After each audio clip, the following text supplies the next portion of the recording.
ಏನೋ ಪ್ರಶ್ನೆ ಕೇಳಿದ್ರಲ್ಲ, ಬದಲಾಗದೇ ಇರೋ ವ್ಯಕ್ತಿಗಳ ಹತ್ರ ಪ್ರೀತಿ ವಹಿಸಿದ್ರೆ ಏನು ಸರಿನಾ ತಪ್ಪಾ ಅಂತ. Okay fine. ನೋಡಿ, ಈಗ ನಾನು ಬದಲಾಗದೇ ಇರೋ ವ್ಯಕ್ತಿಗಳ ಹತ್ರ ನೀವು ಸಪೋಸ್ ಪ್ರೀತಿ ವಹಿಸ್ತಾ ಇದ್ರೆ, ನನಗೆ ಈ ಆಡಿಯನ್ಸ್ಗೂ ಕೂಡ ರೀಚ್ ಆಗುತ್ತೆ ಆ್ಯಂಡ್ ನೀವು ಕೇಳಿರ್ತಕ್ಕಂಥ ಪ್ರಶ್ನೆನೂ ಕರೆಕ್ಟ್ ಆಗಿದೆ. ನೋಡಿ, ಬದಲಾಗದೇ ಇರೋ ವ್ಯಕ್ತಿಗಳ ಹತ್ರ ನೀವು ಪ್ರೀತಿ ವಹಿಸಿದ್ರೆ ಸೊ ಏನೇನೆಲ್ಲ ನಿಮಗೆ ಲೈಕ್ ನಿಮ್ಮ ಮನಸ್ಸಿನ ಮೇಲೆ ಪರಿಣಾಮ ಬೀಳುತ್ತೆ, ನಿಮ್ಮ ಮಾನಸಿಕ ಆರೋಗ್ಯದ ಮೇಲೆ ಎಷ್ಟು ಪರಿಣಾಮ ಬೀಳುತ್ತೆ ಆ್ಯಂಡ್ ಎಷ್ಟು ಮಟ್ಟಿಗೆ ಅದು ಸರಿ ಅದು ತಪ್ಪು ಹೇಳ್ತಾ ಹೋಗ್ತೀನಿ. ಓಕೆ, ಫಸ್ಟ್ ನೋಡಿ, ನಿಮಗೊಂದು ಆಸೆ ಇರೋದು ಎಲ್ಲೋ ಒಂದ್ ಕಡೆ ಆ ವ್ಯಕ್ತಿ ಹತ್ರ ಪ್ರೀತಿಯಿಂದ ಮಾತಾಡ್ಲಿ, ನಮ್ಮೊಟ್ಟಿಗೆ ಚೆನ್ನಾಗಿರ್ಲಿ, ಮೊದ್ಲಿನ ಥರ ಆಗಲಿ. ಕರೆಕ್ಟ್ ಎಸೋನು ನಿಮ್ಗೆ ಆಸೆ ಇರುತ್ತೆ ನಿಮ್ಮ ಪಾರ್ಟ್ನರ್ ನೀವು ಮೊದ್ಲಿನ ಥರ ಆಗಬೇಕು, ಸರಿ ಹೋಗ್ಬೇಕು, ನಿಮ್ಮನ್ನು ತುಂಬ ಪ್ರೀತಿ ಮಾಡಬೇಕು ಅಂತ.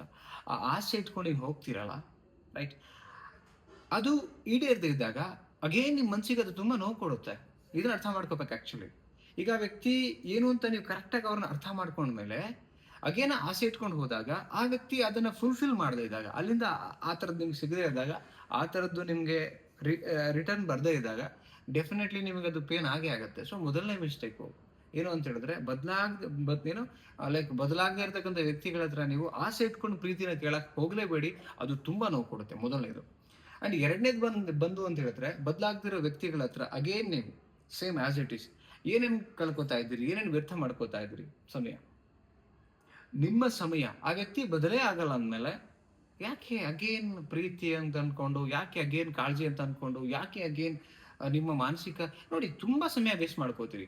Every second is minus from your age. ನಾನು ನಿಮಗೆ ಕೇಳ್ತಾ ಇದ್ದೀನಿ, ಕರೆಕ್ಟ್. ಈಗ ನೀವು ಕ್ವಶನ್ ಕೇಳಿದ್ರಿಂದ ನಿಮಗೆ ನಾನು ಹೇಳ್ತಾ ಇದ್ದೀನಿ. ಈಗ ನಿಮಗೆ ಒಂದಿಷ್ಟು ಸಮಯ ಇರುತ್ತೆ, 24 ಗಂಟೆ ಅಲ್ವಾ, ಕರೆಕ್ಟ್. ಸೊ 24 ಗಂಟೆ ಒಳಗಡೆ ನಿಮಗೆ ಗೊತ್ತಿಲ್ದಿರಾ ಒಂದೊಂದು ಸೆಕೆಂಡ್ ಮೈನಸ್ ಆಗ್ತಾ ಇದೆ. ಸೊ ಆ 24 ಗಂಟೆ ಒಳಗಡೆ ಈಗ ನೀವು ಆ ವ್ಯಕ್ತಿ ಬಗ್ಗೆನೇ ಯೋಚನೆ ಮಾಡ್ತಿದ್ರಿ, ಕರೆಕ್ಟ್. ಈಗ ನೀವು ಕೇಳಿದ ಕ್ವಶನ್ ನಿಮಗೆ ನಾ ಹೇಳ್ತಾ ಇದ್ದೀನಿ. ಆ ವ್ಯಕ್ತಿ ಬಗ್ಗೆನೇ ಯೋಚನೆ ಮಾಡ್ತಿರ್ಬೇಕಾದ್ರೆ ನೀವು ನಿಮ್ಮ ಸಮಯ ಬರೀ ಯೋಚನೆ ಮಾಡ್ತಾ ಹೋದ್ರೆ ಆ ವ್ಯಕ್ತಿ ಬದಲಾಗಲ್ಲ ಅನ್ನೋದು ಗೊತ್ತು. ಸೊ ದೆನ್ ಸಮಯಕ್ಕೆ ನೀವು ವೇಸ್ಟ್ ಮಾಡ್ತಾ ಇದ್ರಿ. ಒಂದು ಗೌರವ, ನಿಮ್ಮ ನಿಷ್ಠೆ, ನಿಮ್ಮ ಲೈಕ್ ಏನಂತ ಹೇಳಿದ್ರೆ ಯೌವನ, ಎನರ್ಜಿ, ಇದೆಲ್ಲಾನು ಕೂಡ ವ್ಯರ್ಥ ಆಗ್ತಿದೆ. ಸೊ ಇದು ನೀಡಿದೆಯಾ?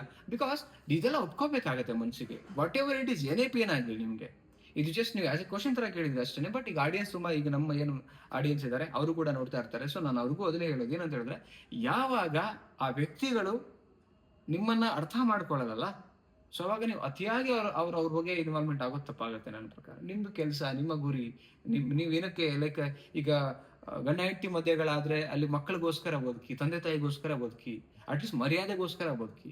ಅವ್ರ ಹತ್ರ ಕೇಳಿ ಮತ್ತೆ ಮನ್ಸಿಗೆ ನೋವು ಮಾಡ್ಕೋಬೇಡಿ, ಮತ್ತೆ ಬೇಜಾರು ಮಾಡ್ಕೊಳಕ್ ಹೋಗ್ಬೇಡಿ, ನಾನು ಇದು ಹೇಳೋದು. ಅಂಡ್ ಥರ್ಡ್ ಪಾಯಿಂಟ್ ಏನಂತ ಹೇಳಿದ್ರೆ, ನೀವೇ ಕಳ್ಕೊಬಿಡ್ತೀರಿ.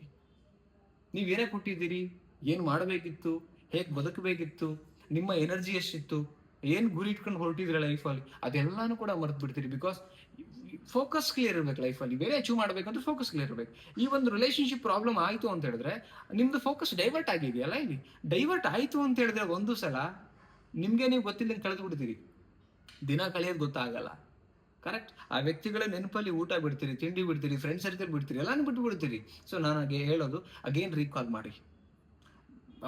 ಅವ್ರಿಗೆ ಆಕ್ಚುಲಿ ಬದಲೇ ಆಗಲ್ಲ ಅಂಡ್ ಪ್ರೀತಿನೇ ಇಲ್ಲ ಅಂದ್ಮೇಲೆ ಆ ವ್ಯಕ್ತಿಗಳ ಬಗ್ಗೆ ನಾನು ಗಮನ ಕೊಡೋದು ಒಳ್ಳೇದಾ ಸರಿನಾ, ನೀವೇ ಲೆಕ್ಕ ಹಾಕೊಳ್ಳಿ. ಯಾರು ನೀವು ಬ್ಲೇಮ್ ಮಾಡೋದು ತಪ್ಪಾಗುತ್ತೆ. ಬುದ್ಧಿವಂತರಂದ್ಮೇಲೆ ಯೋಚನೆ ಮಾಡಿ. ನಿಮಗೆ ಬುದ್ಧಿ ಇದೆ ತಾನೇ.